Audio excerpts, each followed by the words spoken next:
Si Princess! Ah, ba't mo nabubulahaw? Nasaan si Princess? Ba't may nahanap? Sino ka ba? Nasaan si Princess? Pinapunta ko dito ni Ate Shirley. Wala siya dito! Kaya umalis ka na! Umalis ka! Ano ba? Ate! Yos! Ano naman ka dito? Walang iya ka na saan, anak ko, ha? Magsalita ka kasi kung hindi, wawasakin ko yung mukha mo! Ha?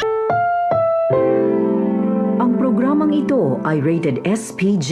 Striktong patnubay at gabay ng magulang ang kailangan. Maaaring may masiselang tema, lengguwahe, karahasan, sexual, horror o droga na hindi angkop sa mga bata. Patindi na po ng patindi ang mga eksena maging ang kaganapan na ating pagkatutukan at ating nga rin namang pagkasubaybayan dito lang sa ating pinagkatutukan at pinagkakaabangan tuwing hapon na prinsesa ng City Jail.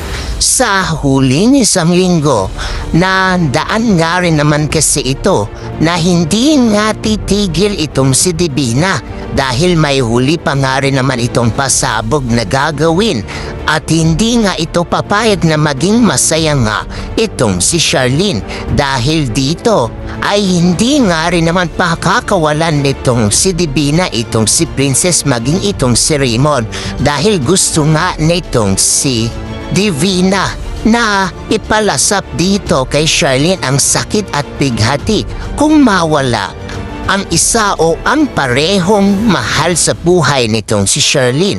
At dito nga rin naman, nakiusap na nga rin naman itong si Charlene dito kay Divina na kung pwede ay wag na nito gawin kung ano pa man din ang mga plano at gusto nitong gawin dito kay Raymond maging kay Princess. Pero dito nga rin naman, ang sagot nga nitong si Divina nang tinawagan nga nitong si Charlene itong si Divina.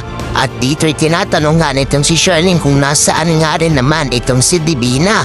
Ang sasabihin nga rin naman itong si Divina kay Charlene na, hawak ko sila ngayon, Charlene. Kung ako sa'yo, magpaalam ka na sa anak at asawa mo. Dito nga rin ay lalong natakot na itong si Charlene. Pero ang malaking tanong dyan, mainiligtas ba nitong si Charlene ang kanyang anak, maging ang kanyang asawa? Yan nga din ay ating pagkatutukan at ating nga rin namang pagkasubaybayan sa huling isang linggo ng prinsesa ng City Jail.